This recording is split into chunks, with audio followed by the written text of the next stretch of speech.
বলেছে ডিজির টাকা। আমার মনে হচ্ছে এই জন্য ডিজিকে মাঝখানে প্রেস কনফারেন্স ছেড়ে উঠে যেতে হলো। ডিজি আবেগে বলে ফেলেছেন। ডিজি তো ভদ্রলোক, সবাই বুঝে, তো উনি বলে ফেলেছেন। হয়তো রিটায়ারমেন্ট আছেন, কাছাকাছি সময় এসে গেছে ওনার।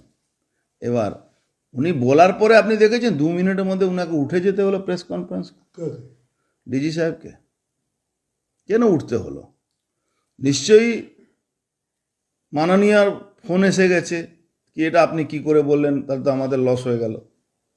তাই জন্য ডিজিকে নিজের বক্তব্য উনার হিসাবে উনি ঠিকই বলেছেন যে পয়সা ফেরত দেওয়া উচিত, কিন্তু তার সঙ্গে সঙ্গে প্রেস কনফারেন্স ছেড়ে উনাকে উঠে যেতে হলো, এটা একটা বড় কোশ্চেন মার্ক হয়ে গেছে। একই প্রোগ্রাম হায়দ্রাবাদে হয়েছে কালকে, কিন্তু কোনো রকম বিশৃঙ্খলা। ওখানকার মুখ্যমন্ত্রী নিজে মেসির সঙ্গে ফুটবল খেলেছে, হ্যাঁ, রেবন্ত রেড্ডি হায়দ্রাবাদে। তো এটাও তো আছে ওখানে। হয়তো ওখানকার সরকার চুরি করেনি, এখানকার সরকার থেকে, সরকারি আমলা থেকে, ব্যানার্জি পরিবার থেকে সবাই তো চুরিতে ব্যস্ত আছে।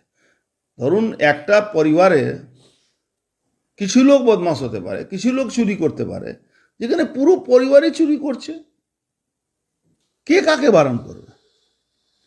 একজন ভদ্রলোক, লেখাপড়া মানুষ, আইপিএস, সিনিয়র আইপিএস, যাকে অনেকে পছন্দ করেন, অনেকে নাও করেন, কিন্তু একটা সঠিক কথা তো কালকে বলেছেন, টাকা ফেরত দিতে হবে। মুখ্যমন্ত্রী ক্ষমা প্রার্থী হয়েছে। আরে বাবা, আপনি মুখ্যমন্ত্রী কতবার ক্ষমা চাইলেন কয়লা চুরি চোরদেরকে বাঁচাবার জন্য? মুখ্যমন্ত্রী কতবার ক্ষমা চাইলেন আরজি করে যে অভয়াকে খুন করা হচ্ছিল, তার বডি পুড়িয়ে দেওয়া হয়েছিল? কতবার এই বালি চোরদেরকে বাঁচাবার জন্য মমতা ব্যানার্জি রাস্তায় নেমেছেন? কতবার এই সিবিআই সঙ্গে এই রাজীব কুমারকে বাঁচাবার জন্য ওনার বাড়ির সামনে ধর্ণা দিয়েছেন? বাংলার মানুষ কাছে ক্ষমা চেয়েছেন সামনে ইলেকশন আছে তার জন্য। উনি ভাবছেন লোক ভুলে যাবে ব্যানার্জি পরিবারের পুরো পরিবার মেসিকে ঘিরে রেখেছিল, মানুষ মেসিকে দেখতে গেছিল, ইয়াং জেনারেশন মেসিকে দেখতে গেছিল, আর দেখলো কাকে? অরূপ বিশ্বাস পরিবার আর ব্যানার্জি পরিবার, তাদেরকে দেখতে গেল। তারপর থেকে নিয়ে খেলে দেখুন, মমতা ব্যানার্জি খেলা হয়ে গেছে, মমতা ব্যানার্জি আর খেলা বাকি নেই। যদি 90 মিনিটে খেলা ধরুন, সেটাও শেষ হয়ে গেছে। যদি 5 দিনের খেলা দেখুন, সেটাও শেষ হয়ে গেছে। যেটা 2020 ভাবুন, সেটাও শেষ হয়ে গেছে। মমতা ব্যানার্জি খেলা আর নেই। মেসি কি কাণ্ড, কি বলবেন? দেখুন, কালকে মাঠ থেকে আওয়াজ উঠেছিল কি আমরা মেসিকে দেখতে এসেছিলাম, মেসিকে দেখতে পাইনি। হাজার হাজার টাকা খরচ করে প্রায় 100 কোটি টাকা এই সরকার, বলা ঠিক না, সরকার আর ব্যানার্জি পরিবার একই আছে। ব্যানার্জি পরিবার তো সরকারি পয়সা দিয়ে সরকারি মঞ্চ তৈরি করে সরকারের বিরুদ্ধে কথা বলে, মানে কেন্দ্রীয় সরকারের বিরুদ্ধে কথা বলে। সরকারি মঞ্চ, সরকারি পয়সা, কেন্দ্রীয় সরকারের বিরুদ্ধে কথা বলে। সরকারি স্টেডিয়াম, নিশ্চিতভাবে আমি বলছি বিনা পয়সায় স্টেডিয়াম বুক হয়েছে, 10 টাকা, 5 টাকা, 1 টাকা সিম্বলিক মেসিকে আনার জন্য। তাতে আমাদের কোনো আপত্তি নেই, কিন্তু আপত্তি একটা জায়গা আছে, যেটা সাধারণ মানুষেরও আপত্তি ছিল, কি 10 টাকার জলের বোতল 150 টাকা 200 টাকাতে বিক্রি হয়েছিল, এর উপরে আপত্তি আছে। মেসিকে ব্যানার্জি পরিবার চুরি করে নিয়ে গেছে, এর পুরো আপত্তি আছে। প্রায় 100 কোটি টাকা বিজনেস করলো ব্যানার্জি পরিবার। কালকে অবাক হয়ে যাবেন যে মাঠ থেকে যে আওয়াজটা উঠেছিল, সেখানে মাঠের লোক বলছে অরূপ বিশ্বাসকে আমরা দেখতে এসেছিলাম, আমরা কি ব্যানার্জি পরিবারকে দেখতে এসেছিলাম? আপনি টুইট করেছিলেন। উল্লেখযোগ্য আছে আকাশ ব্যানার্জি, নেফিউ অফ মমতা ব্যানার্জি, তিনি ওখানে উপস্থিত ছিলেন, যিনি অভিষেক ব্যানার্জিও কাজিন হন, ওয়াইফ অফ আকাশ ব্যানার্জি, উনি মেসির সঙ্গে ছবি তুলতে ব্যস্ত ছিলেন। আদিতি গাইন, তৃণমূলের অভিষেকের অফিসে social media handler, Aditi Gain মহিলা একজন, মিনিস্টার অরূপ বিশ্বাস,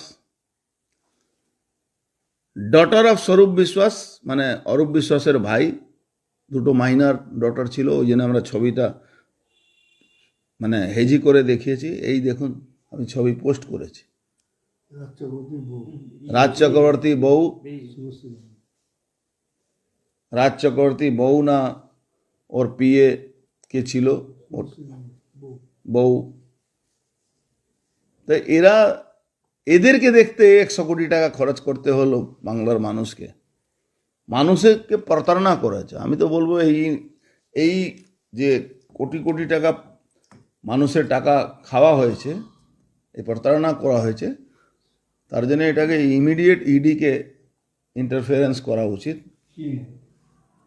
এই ঘোটালা, এটা মেসির টাকা যে প্রায় 100 কোটির উপরে বিজনেস হয়েছে, কোন তথ্যতে, কি চুক্তি হয়েছিল, কি চুক্তি বাতিল হয়েছে, অত কোটি টাকা লস হলো।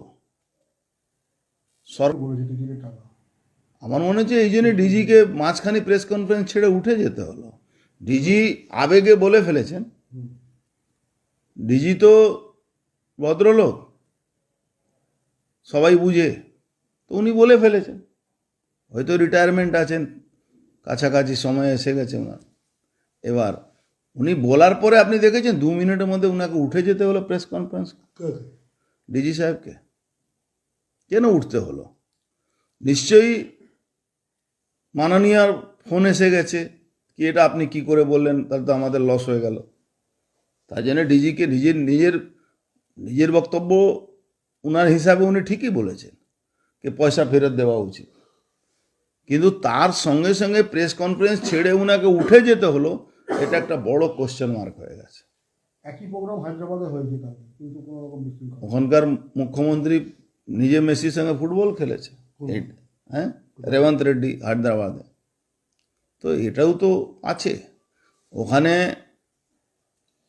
হয়তো ওখানকার সরকার চুরি করেনি, এখানকার সরকার থেকে, সরকারি আমলা থেকে, ব্যানার্জি পরিবার থেকে সবাই তো চুরিতে ব্যস্ত আছে।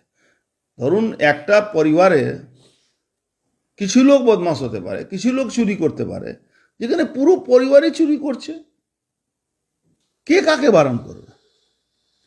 একজন ভদ্রলোক, লেখাপড়া মানুষ, আইপিএস, সিনিয়র আইপিএস, যাকে অনেকে পছন্দ করেন, অনেকে নাও করেন, কিন্তু একটা সঠিক কথা তো কালকে বলেছেন, টাকা ফেরত দিতে হবে। মুখ্যমন্ত্রী ক্ষমা প্রার্থী হয়েছে। আরে বাবা, আপনি মুখ্যমন্ত্রী কতবার ক্ষমা চাইলেন কয়লা চুরি চোরদেরকে বাঁচাবার জন্যে? মুখ্যমন্ত্রী কতবার ক্ষমা চাইলেন আরজি করে যে অভয়াকে খুন করা হচ্ছিল?